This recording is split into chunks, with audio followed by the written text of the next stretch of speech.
करीब 2018 की बात है। ये कहानी मुझे मेरे मामा ने सुनाई थी और वो ऐसे इंसान हैं जो कभी बढ़ा चढ़ाकर बात नहीं करते। उन्होंने ये भी साफ कहा था कि अगर मैं ये किसी और को सुनाऊं तो इसे भूत की कहानी मत बोलना, क्योंकि जो उनके साथ हुआ वो उन्हें आज तक समझ नहीं आया और शायद इसलिए वो और भी ज्यादा डरावना है।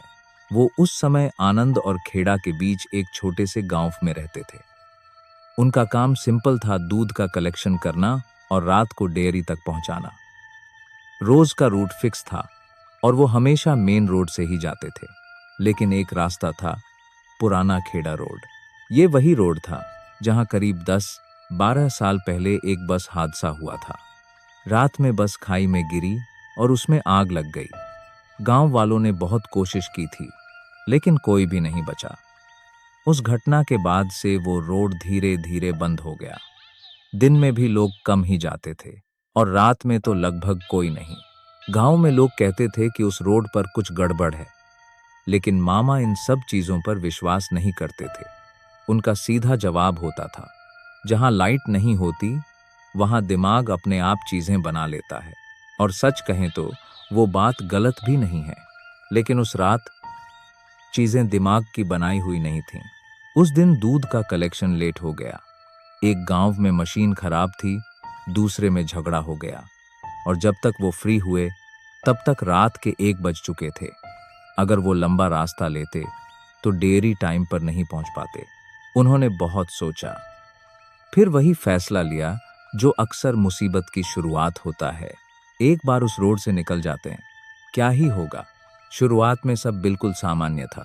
गाड़ी की हेडलाइट्स सड़क को साफ दिखा रही थीं। दोनों तरफ खेत थे, बीच बीच में नीम और पीपल के पेड़। सर्दियों की हल्की ठंड थी और दूर कहीं कहीं खेतों में पानी की मोटर की आवाज आ रही थी। यानी सब कुछ वैसा ही था जैसा होना चाहिए। लेकिन करीब 10 मिनट अंदर जाने के बाद चीजें बदलने लगीं। सबसे पहले आवाजें गायब हो गईं। ना कोई मोटर की आवाज, ना कोई कुत्ता, ना झींगुर, कुछ भी नहीं। इतनी खामोशी कि उन्हें अपनी ही सांस भारी लगने लगी। उन्होंने रेडियो ऑन किया, सिर्फ खड़खड़ाहट। चलो, ये भी हो जाता है। लेकिन फिर एक छोटी सी चीज हुई जिसने उनका ध्यान खींचा। सड़क के किनारे एक पुराना टूटा हुआ पत्थर था, माइलस्टोन। उस पर लिखा था खेड़ा 5 किमी। उन्होंने उसे देखा और गाड़ी आगे बढ़ा दी। करीब 6-7 मिनट बाद वही पत्थर फिर दिखा। इस बार उन्होंने ध्यान से देखा। वही टूटा हुआ कोना, वही उखड़ा हुआ पेंट, वही झुकाव। अब उन्हें थोड़ा अजीब लगा, लेकिन उन्होंने खुद को समझाया, शायद 2 माइलस्टोन होंगे। उन्होंने स्पीड बढ़ा दी।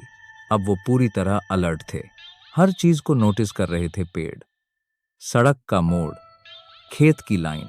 फिर करीब 5 मिनट बाद वही पत्थर तीसरी बार। इस बार उन्होंने गाड़ी धीरे कर दी। अब ये संयोग नहीं था। उन्होंने गाड़ी साइड में रोकी और उतर गए। रात का समय था, लेकिन आसमान साफ था, थोड़ी चांदनी थी जिससे आसपास की चीजें हल्की हल्की दिख रही थीं। उन्होंने उस पत्थर को हाथ से छूकर देखा। ठंडा, सामान्य, लेकिन एक चीज असामान्य थी। उस पत्थर के पीछे की मिट्टी गीली थी, जैसे अभी अभी किसी ने वहां पानी डाला हो, जबकि आसपास पूरी जमीन सूखी थी। उन्होंने चारों तरफ देखा, कोई नहीं, कोई आवाज नहीं, यहां तक कि हवा भी नहीं चल रही थी। पेड़ बिल्कुल स्थिर थे। अब उनके अंदर हल्का डर शुरू हो चुका था, लेकिन वो अभी भी लॉजिक पकड़ने की कोशिश कर रहे थे। दिमाग खेल रहा है, उन्होंने खुद से कहा। वो वापस गाड़ी में बैठे और इस बार उन्होंने एक फैसला लिया, सीधे आगे नहीं जाएंगे। जैसे ही वो आगे बढ़े, उन्होंने 2 मिनट बाद ही गाड़ी मोड़ दी, यू टर्न। अब वो वापस उसी रास्ते से बाहर निकलने लगे, लेकिन यहीं से असली गड़बड़ शुरू हुई। करीब 4-5 मिनट बाद उन्हें एहसास हुआ कि रास्ता वही नहीं है। पेड़ अलग लग रहे थे, सड़क का मोड़ पहले जैसा नहीं था। उन्होंने गाड़ी रोकी, पीछे देखा, सामने देखा। दोनों तरफ सड़क एक जैसी लग रही थी, जैसे कोई फर्क ही नहीं। तभी अचानक उन्हें लगा कि सड़क के बीच थोड़ी दूरी पर कोई खड़ा है। बस 1 सेकंड के लिए। उन्होंने तुरंत ब्रेक मारा। गाड़ी रुक गई। हेडलाइट्स सीधा उस जगह पर पड़ी, लेकिन वहां कुछ भी नहीं था, सिर्फ खाली सड़क। अब उनका दिल बहुत तेज धड़क रहा था। उन्होंने खुद को संभाला और गाड़ी फिर चालू करने की कोशिश की, लेकिन इस बार गाड़ी स्टार्ट नहीं हुई। उन्होंने दोबारा कोशिश की। तीसरी बार इंजन घूमा, लेकिन चालू नहीं हुआ। और फिर अचानक पूरी गाड़ी बंद हो गई, हेडलाइट्स भी। अब वो पूरी तरह अंधेरे में थे, इतना गहरा अंधेरा कि हाथ सामने करने पर भी नहीं दिख रहा था। कुछ सेकंड तक वो बिल्कुल स्थिर बैठे रहे। फिर धीरे धीरे उन्हें एहसास हुआ कि वो अकेले नहीं हैं। गाड़ी के बाहर बहुत हल्की आवाज आ रही थी, जैसे कोई सूखी मिट्टी पर नंगे पैर चल रहा हो। खर खर। वो आवाज गाड़ी के एक साइड से शुरू हुई और धीरे धीरे पीछे की तरफ जाने लगी। मामा ने सांस रोक ली। आवाज अब दूसरी साइड पर आ गई, जैसे कोई गाड़ी के चारों तरफ घूम रहा हो। उन्होंने खिड़की के पास कान लगाया। आवाज अब बिल्कुल पास थी, इतनी पास कि जैसे कोई खिड़की के बाहर खड़ा हो। फिर 1 सेकंड के लिए उन्हें लगा कि खिड़की के उस पार कोई सांस ले रहा है, धीमी, भारी और बहुत करीब। उनका शरीर पूरी तरह जाम हो चुका था, वो हिल भी नहीं पा रहे थे। और तभी गाड़ी के पीछे का दरवाजा धीरे से टक की आवाज के साथ खुल गया, जबकि वो अंदर से लॉक था। उनकी रीढ़ में ठंडक दौड़ गई। उन्होंने पीछे देखने की हिम्मत नहीं की, लेकिन अगले ही पल उन्हें साफ महसूस हुआ कि कोई पीछे की सीट पर आकर बैठ गया है। सीट हल्की सी दब गई और उसी के साथ गाड़ी के अंदर वही सड़ी हुई, जली हुई चीज की गंध भर गई।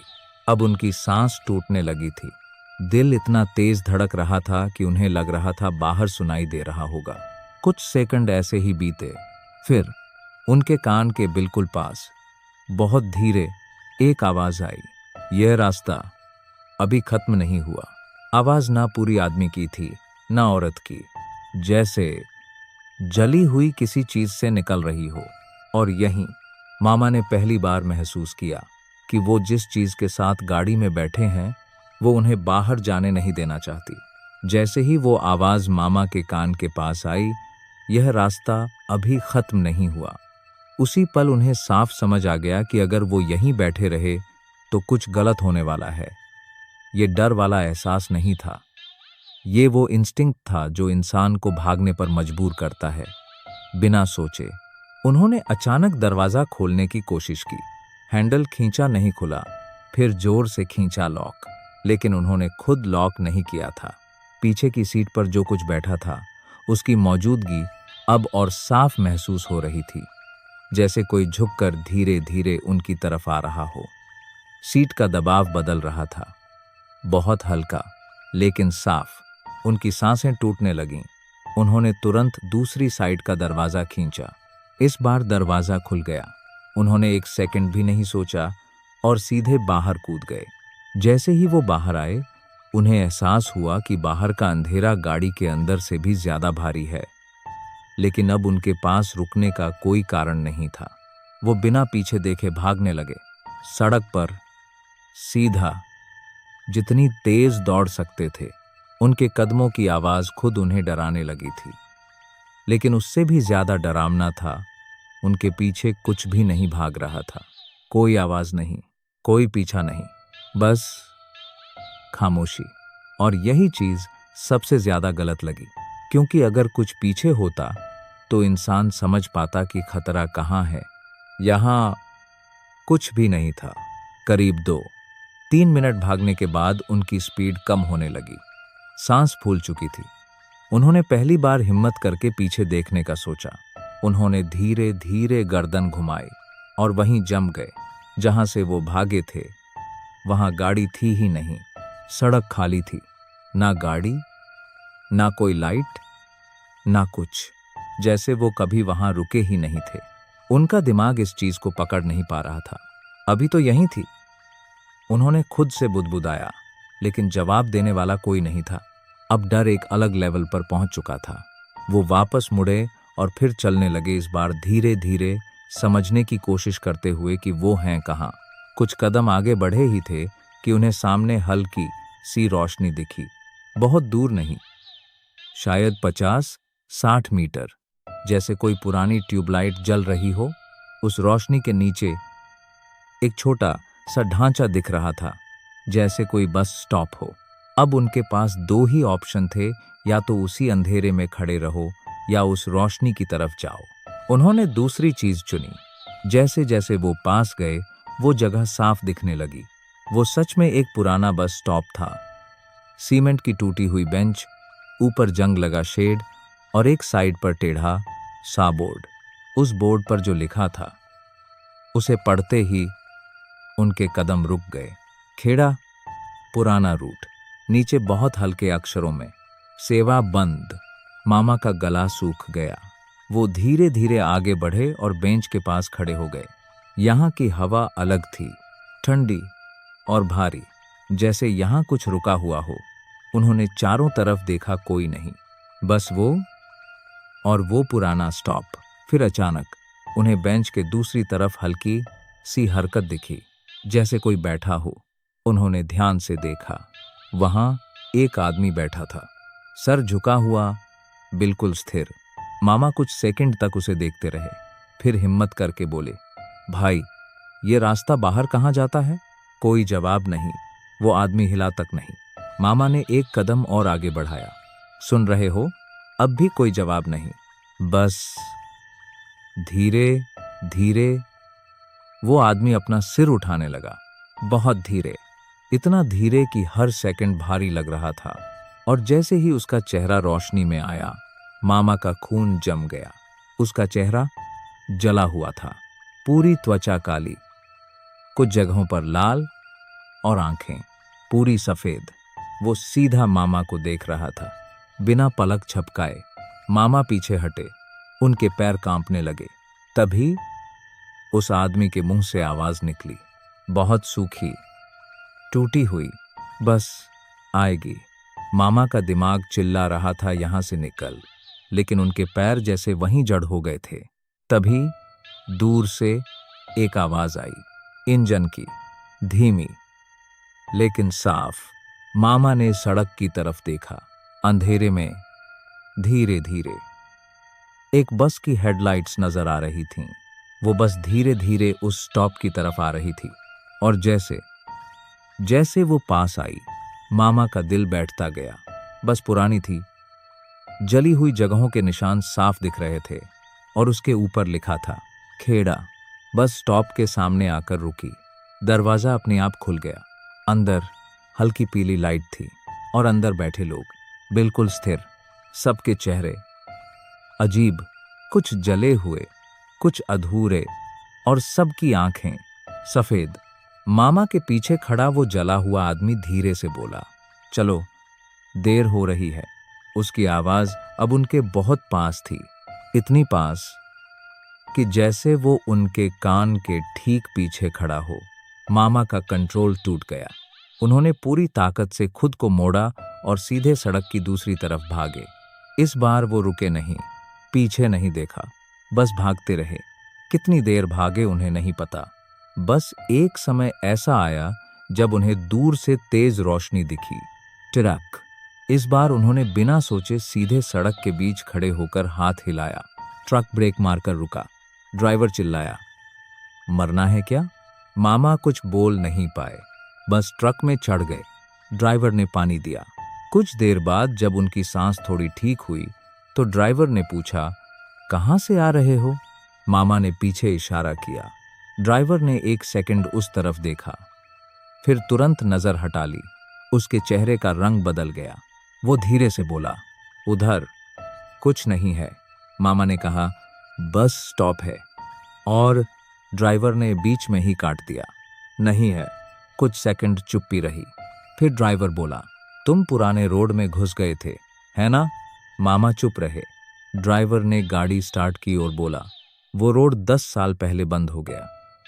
रात में वहां कोई नहीं जाता। कुछ देर बाद उन्होंने पीछे मुड़कर देखा।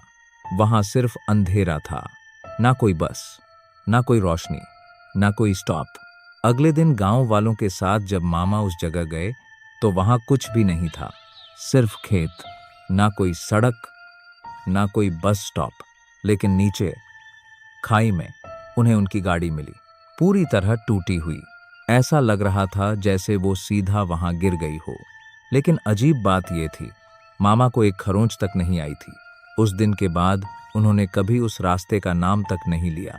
लेकिन एक चीज आज तक नहीं बदली, जब भी रात में कहीं दूर से बस की आवाज आती है, वो तुरंत खिड़की बंद कर देते हैं और धीरे से कहते हैं, अगर वो बस रुक जाए तो कभी मत चढ़ना, क्योंकि उनके हिसाब से वो रास्ता आज भी खत्म नहीं हुआ और जो एक बार उस पर चढ़ गया वो सिर्फ एक बार नहीं जाता।